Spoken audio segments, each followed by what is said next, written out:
आज इस पवित्र स्थान पर इस दास को भी सतगुरु दास महाराज जी के चरणों में और ब्रह्मदेव स्वामी परमादरणीय परम पूजनीय संत श्री दत्तादास जी महाराज उनके चरणों में हाजिर लगाने का सौभाग्य प्राप्त हुआ और भाई भी सात संत जी के दर्शन दीदार करके आज इस दास का भी जीवन धन्य हुआ। हमारे परम आदरणीय परम पूजनीय सर्वश्रेष्ठ सतगुरुदास जी महाराज और बाबा साहब डॉक्टर भीमराव अम्बेडकर जी जिन्होंने भारत वर्ष के लिए संविधान लिख कर दिया, उनके चरणों में भी कोटि कोटि नमन करता हूं। मंच पर विराजमान हमारे परम आदरणीय परम पूजनीय संत श्री शमशेर दास जी महाराज, उनके चरणों में भी कोटि कोटि नमन करता हूँ। साथ में बैठे गुरुगद्दी पर विराजमान परम आदरणीय परम पूजनीय संत श्री रोहदास जी महाराज, जिनकी वजह से आज मुझे भी इस पवित्र दरबार साहिब में हाजिर लगाने का सौभाग्य प्राप्त। गुरु रूप गुरु की प्यारी साथ संगत जी, आज का जो समय हम सबको प्राप्त हो रहा है, ये सब हमारे ब्रह्मदेव स्वामी दत्तादास जी महाराज जी की किरत कमाई का जो कार्य है, उसी की वजह से आप लोग यहाँ सभी विराजमान हैं। हमारे संत श्री रोहदास जी महाराज, जिनको आज गुरु गद्दी पर विराजमान किया गया, समय के अभाव के कारण कुछ ऐसे समय आ जाता है जहां जहां संत महापुरुष जाते हैं उस धरती को पवित्र कर देते हैं। पिछले समय को याद तो नहीं करूंगा, लेकिन उस परिस्थिति के बारे में जरूर बताऊंगा जब इस आश्रम पर एक दुख की लहर पड़ी, तो गुरु की प्यारी साथ संगत जी, हमारे परम आदरणीय श्री ज्ञान जी सरपंच साहब हैं, उन्होंने मेरे पास फोन किया था उसने कि अशोक जी आज ऐसे ऐसे करके बात हो गई, तो हमारे गुरु जी के साथ ऐसा हुआ, तो आपकी ड्यूटी है वहां थोड़ा ध्यान रखना। मैंने उसी दिन गुरु जी से मुलाकात की, गुरु जी से मिला, हौसला बढ़ाया, हिम्मत दी। करने वाला तो सतगुरुदास जी महाराज है, लेकिन अगर इंसान दुखी घड़ी में खड़ा हो जाता है ना, तो वो दुख महसूस नहीं होता। रोहदास जी वहां पर गए, अपने आप नहीं गए, परमात्मा भेजता है जहां भेजता है संतों को। कोई ना कोई बहाना लगता है, चाहे वो अच्छा है चाहे वो माड़ा है। जेल में भी रोहदास जी ने बहुत बड़ा उद्धार किया, सत्संग करते थे वहां पर भी सतगुरुदास महाराज जी।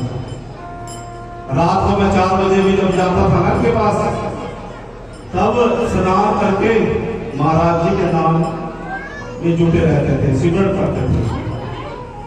हर रोज आता था मैं के पास। तो गुरु की प्यारी साथ संगत जी, जेल में तो परमात्मा ने भी जन्म लिया,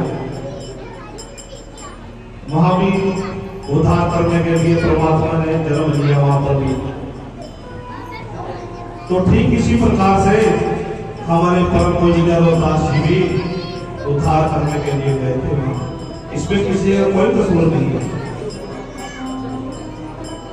तो गुरु की प्यारी साथ संगत जी, हमारे बीच में परविंदर जी गुलामनगर से वो भी आए हुए हैं, इन्होंने भी गुरु जी का बहुत साथ दिया। इनकी भी ड्यूटी वहां पर अभी भी है। मैंने तो BRS देख चुका हूं मैं तो गुरु की प्यारी साथ संगत जी ऑफिसरों के साथ भी गुरु जी का बहुत प्रेम हो चुका था। हर प्रोग्राम में गुरु जी को ही पूछा जाता था। तो मैं तो बस इतना कहना चाहूंगा कि आपकी जो खुशियां हैं परमात्मा ने आपको वापस दे दी। इस डेरे की खुशियों को बड़े हर्ष उल्लास के साथ संभाल कर रखना है।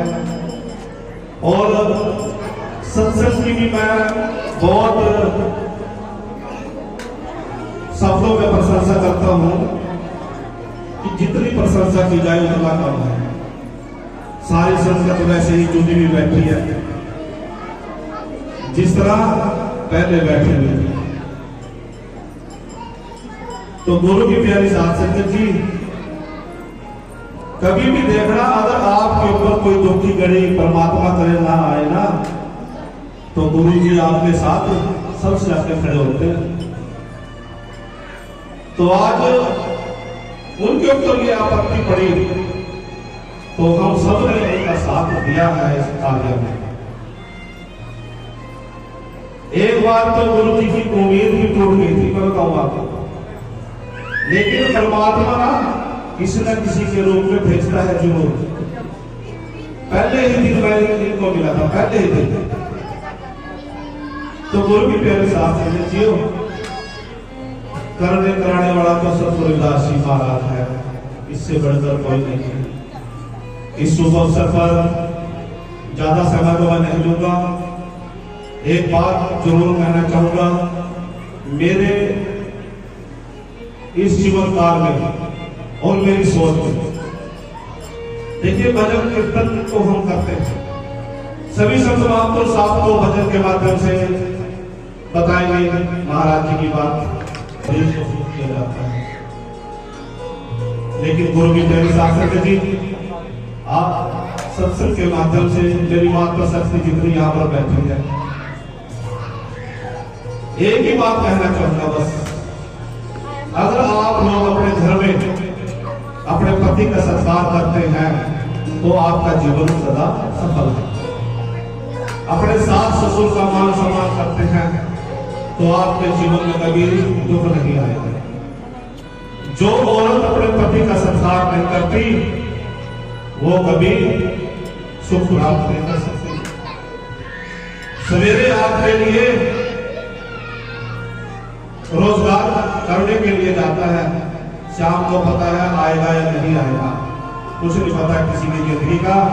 तो ऐसे महान पुरुषों को सत्कार देना चाहिए। शाम को आता है, एक गिलास पानी का देने में कुछ नहीं करता, पूछो आज का दिन आपका कैसा चला। तो गुरु की प्यारी साथ संगत जी, जितनी भी यहाँ पर मेरी बात पर शक्ति बैठी है, मेरी बात पर गौर करना। जितने मेरे नौजवान साथी बैठे हैं, मैं इनके लिए भी अरदास विनती करता हूँ इनके चरणों में कि अपनी पत्नी को भी एक देवी का रूप देना। पत्नी के बिना भी घर नहीं चलता, बिल्कुल भी।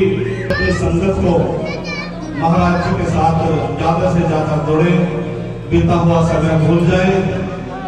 ये सब सतगुरु रविदास महाराज जी करवाते हैं। तो महाराज जी के साथ जुड़ करके आप लोगों का छोटा भाई नहीं है, सतगुरु रविदास बोलना पड़ेगा। जैसे रविदास अभी बनाया है कि रविदास रविदास जी के आगे सतगुरु रविदास धर्म लिख लो, श्री गुरु रविदास धर्म लिख लो। अब रविदास रविदास कहते हैं, हम तो ऑब्जेक्शन लगाएंगे इसके ऊपर, अपनी मनमानी करते हैं। जो संत जो कर रहा अपनी मर्जी से कोई पोस्ट डाल लेते हैं फेसबुक में। हमें एकजुट होकर के इस कार्य को आगे बढ़ाना है। 2 अप्रैल को पैदल यात्रा का आयोजन किया गया था। बनारस से जब सतगुरु रविदास जी महाराज गए थे, उसी कार्य को मैंने आगे बढ़ाने का काम किया। तो अब सतगुरु रविदास जी के कीर्तन अनेक तरह के बढ़ाए, ऐसा नहीं है। एक साथ रहो, और सतगुरु रविदास जी को पूजनीय पूजो और सत्कार के साथ। बस मेरी तो अरदास विनती यही है कि करूँगा कि अपने मन में किसी भी तरह का कोई सवाल पैदा न रखें। आप गुरुगद्दी पे विराजमान हैं और रहेंगे। और दोनों की प्यारी शास्त्री जी, एक और मेरी प्रार्थना है आप सभी के चरणों में कि दो